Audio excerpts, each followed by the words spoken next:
Taurus, kamusta kayo? Hope you're all doing well and welcome to 1111 Pinoy Tarot.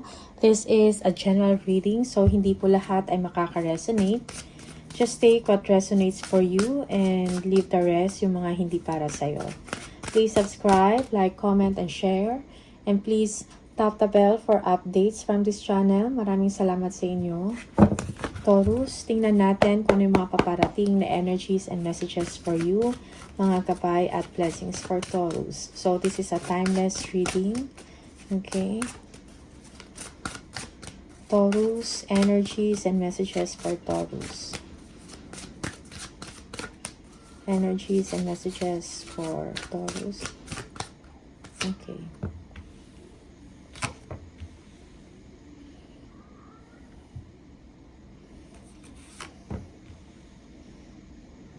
Okay. You are someone na parang wise, no? Parang you know how to make money. Okay? Yeah, for some of you, you are thinking about having a business, no? Okay. Yeah. So, merong opportunities na ibibigay sa inyo, or for some of you, you are waiting for a big break, no? Para magkaroon ng improvement ang inyong finances. Okay?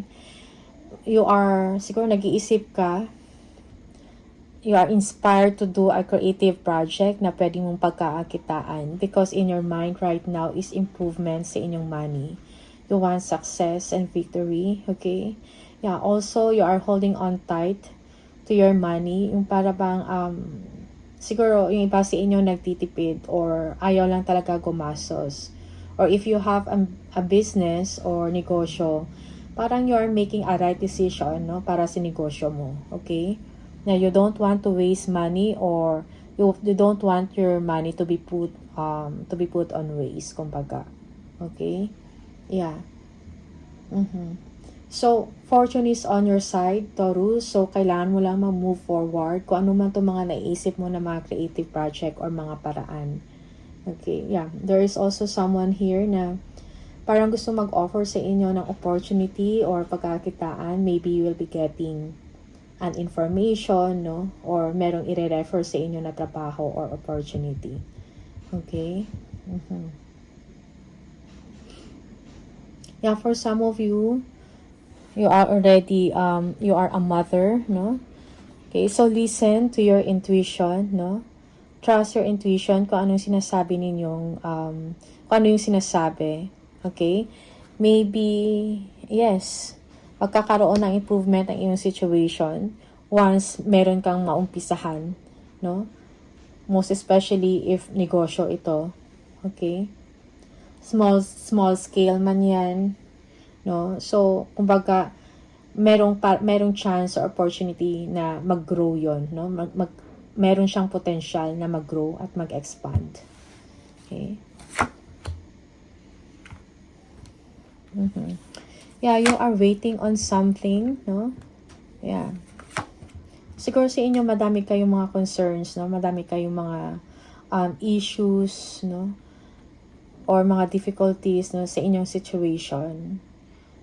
And parang gusto mo malampasan yan. But there is also something in you na parang you feel lazy, parang tinatamad kang gumalaw, okay? Or you are bored, something like that. You want a wish fulfillment, no? You desire something. Maybe you are just waiting for the right time. Okay? But kailangan na siguro dito sa inyo na mag-take ka ng action. If you have, siguro kung nakakaisip kayo ng mga ideas or mga paraan, siguro kailangan ng action dyan. Subukan mo. Like that. Okay? Yeah. So, also, pag-isipan mo din ng mabuti, no? Yung mga next move mo, o yung mga next mo na gagawin.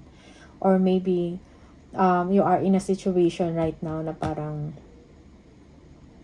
kailangan mong pag-isipan, no? Pagsisiyasat kung anong nangyari sa buhay mo, anong nangyayari sa sarili mo, sa paligid mo. Okay? Because you want change in your life. You want fulfillment. You want success, joy. Okay? So, I think meron ka din siguro mga kailangang baguhin, no? To improve yourself. Taurus. Yeah, you want answers or enlightenment in your situation. Okay? Yeah, for some of you, meron kayong issues about relationship here. Walang, ano tawag dito, merong silent treatment, kumbaga, or hindi nagkikibuan. And for some of you, maybe you are waiting for someone, okay? Maybe your past. Yeah. King of Swords. Okay. Yeah, so you will be receiving a communication, but merong advice sa'yo dito na kailangan mong i-balance ang iyong emosyon at ang iyong isip. Okay? Yeah. Also, kailangan mo din ng direksyon, no? Anong direksyon? Anong gusto mong tahakin? Anong direksyon na gusto mong gawin, no? Or tatahakin. Okay? So, I think action is needed here. After some time of, thinking about your situation, ano yung pwede ninyong gawin. Okay? The Knight of Swords.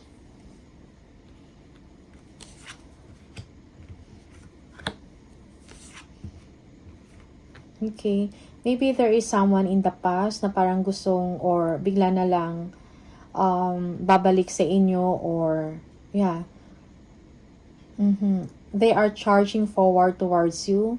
Meron dito, siguro merong hindi pagkakaintindihan, merong fighting na nangyari or argument. So, maybe you are dealing with Temperance, a Sagittarius, okay, or an air sign, Aquarius, Libra, and Gemini, okay? Yeah. Yeah, for some of you, namimiss mo to yung tao na to kung ano kayo dati, okay? But then, siguro parang hindi maiwasan, parang laging may arguments dito or fighting or hindi kayo nagkakaintindihan. Okay? So, siguro, kontrolin mo ang sarili mo. Moderation, balance is needed. Okay? Siguro walang harmony dito sa inyong pagsasama for some of you. Maybe you are referring sa ex, no? Yeah. Yeah, an ex. Because this is a person from the past. Okay?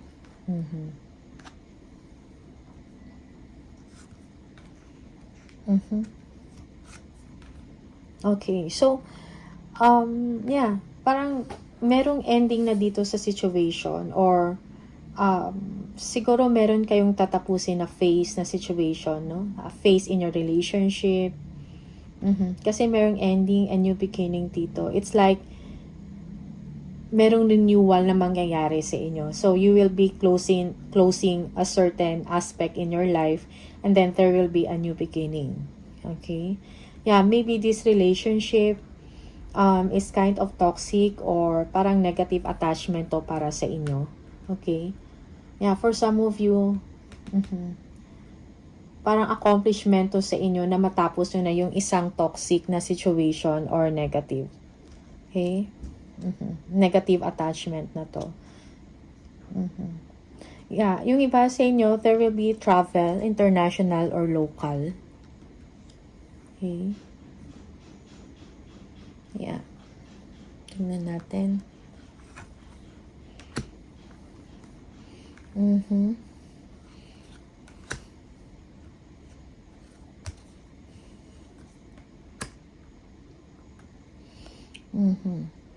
So, meron talagang disagreement dito, no? Or dispute, no? Pag-aaway because of dishonesty.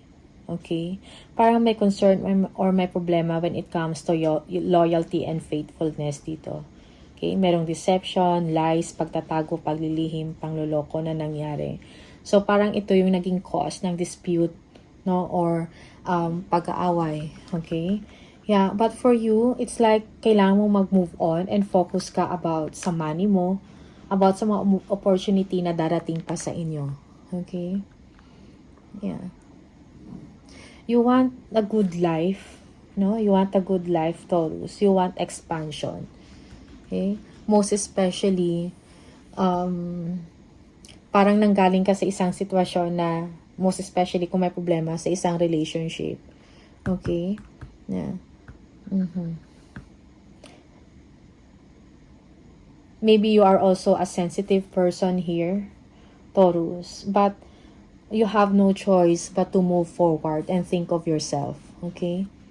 Yeah, you need to be smart, no? Yeah, magkakaroon ka din ng drive dito to move forward and you will be motivated. Okay?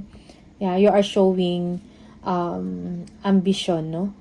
Parang you are being ambitious ngayon para sa sarili mo. Okay? Parang iniisip mo na yung future mo. Okay? Yeah, yung iba sa inyo, parang you are choosing your battles wisely. Parang hindi mo na to, what do you call this? Pagtuunan ng pansin kung ano man tong fighting arguments or disputes, no? With your person. Okay?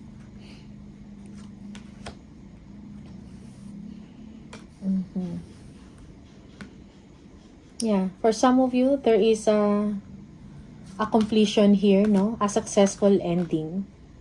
Okay? Yeah. Yung iba dito, yeah, merong third party dito. Okay? But you know you are moving forward, you are gaining confidence sa sarili mo. Okay? Yeah, kung meron kang naisip na mga business, no? Or mga, siguro kung meron kayong, if you are a creative person, no, move forward ka lang, ituloy mo lang yon kung meron kayong naisip na pwedeng inegosyo or pwedeng pagkakakitaan, okay? So, believe in yourself, do not underestimate yourself or capabilities, okay? Kung meron mga third party dito, okay? So, just move forward.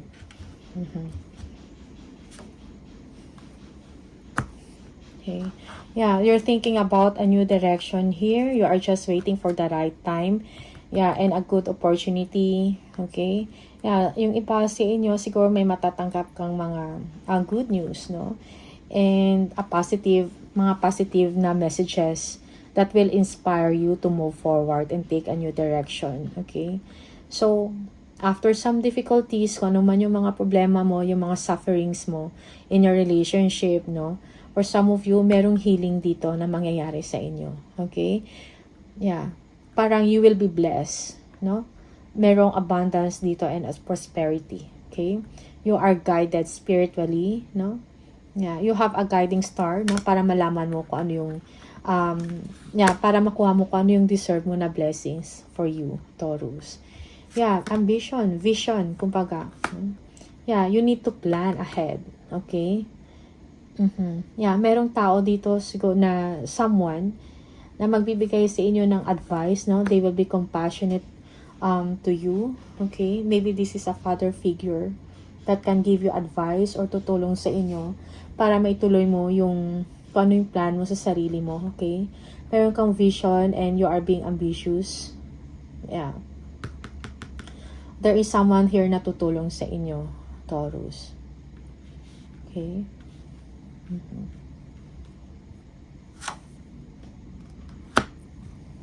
Yeah, merong help, no? When it comes to money, or if you have a business here, you are doing well in your business, no? You have lots of ideas na pwede mong gawin. Okay? Nagpaplano ka about your future. But then, despite dito sa competition na to, conflict, no? Kailangan mong maging malakas, kailangan mong magkaroon ng lakas ng loob to move forward. Excuse me. Okay? Yeah. So, you are gaining strength here emotionally, no? Sa isip mo, sa gawa, sa mga actions mo. Okay? Magkakaroon ka ng lakas dito. Okay? And if there is competition here, you are above the competition. Parang nagsa-stand out ka. Okay? Kung sa work man to, yeah, this is about partnership. Okay. Merong partnership dito or merong someone na nag-a-admire sa inyo dahil sa inyong lakas, sa inyong tapang. Okay? Lakas ng loob. Okay? For some of you, this is about self-integration, no? Yeah. No? Yung parang nagiging lakas yung loob mo. Okay? Parang alam mo na kung ano yung mga gagawin mo sa susunod, na kung ano man yung mga challenges na paparating sa inyo, ito ay malalagpasan mo. Magkakaroon ka ng kakayahan.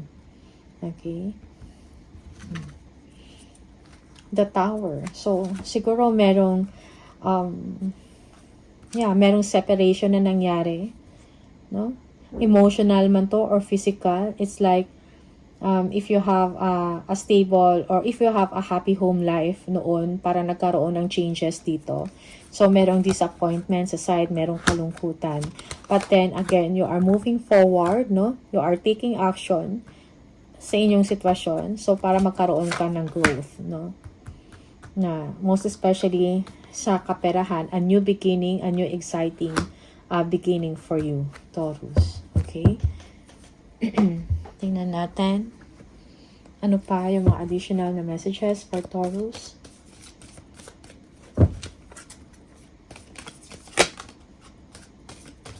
Oops. We have the boat. Money or property through an inheritance, winning or windfall. Okay?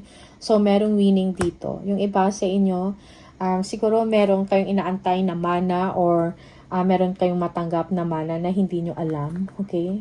Or merong property, no, na pwede mo i-capitalize. Hand. In need of help, assistance, and guidance. Yeah. For some of you, there is someone here na magbibigay sa inyo ng advice, no? They will be compassionate towards you. Parang tutulungan ka. So, parang hindi ka nag-iisa, Taurus. Okay? Iga-guide ka kung ano yung kailangan mo. Okay? Merong tutulong sa'yo. Arrow. You are on the right path regarding some aspect of your life. So, tuloy mo lang because you are on the right path. You are on the right direction. Kung meron mang siguro yung tower na to, this is meant to happen, no? Para i-solidify mo yung sarili mo. I-integrate mo yung sarili mo. Okay? Parang necessary to para makapag-umpisa ka muli, no? Yeah, na something stable para sa sarili mo. Merong but. Take care. Enemies are working against you. Okay? So, yung may mga kaaway or kalaban, something like that, na nandiyan lang yan sila sa paligid. Pero you have the power. You are gaining strength, no? Be aware lang doon sa mga competition, sa mga tao na parang against sa inyo. For as long as you know yourself or wala kang inaapakang tao. Okay? So, dapat magkaroon ka ng peace of mind. Move forward ka lang, okay? Be confident. And scissors. Disappointment in some affair. Yeah. So, some of you are very disappointed of what happened. Maybe you are disappointed of your person or kung ano man yung past experience or experience mo na parang disappointed ka sa nangyari sa inyong relasyon or sa inyong buhay or sa inyong personal life man yan or trabaho. Okay? So, parang nangyayari naman yan sa lahat, hindi lang sa inyo, Taurus. Okay? Yeah. So, merong disappointment lang dito. But, kung ano man yan, you need to move forward. Hindi ka pwedeng tumigil. Okay?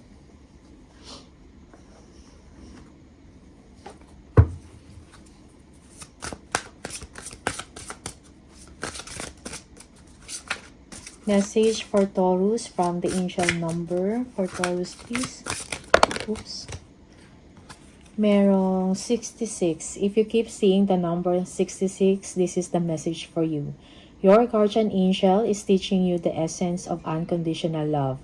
You are encouraged to have faith that the universe will provide for you while you are manifesting your inner desires. I am positive. So, think positive, Taurus, no? So, meron kang guardian angel na nagka-guide, nagpo-protecta sa inyo from misfortunes, no?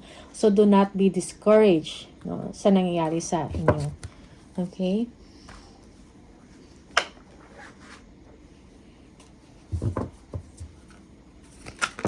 Oops.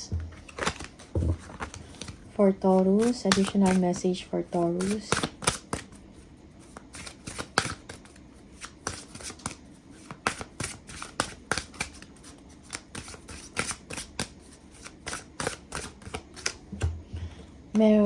Perhaps you are reminded all too often just how quickly the phases in your life can shift, no?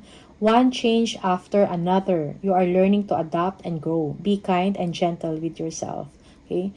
So, may mga major shift, no? Or major changes na nangyayari sa inyo.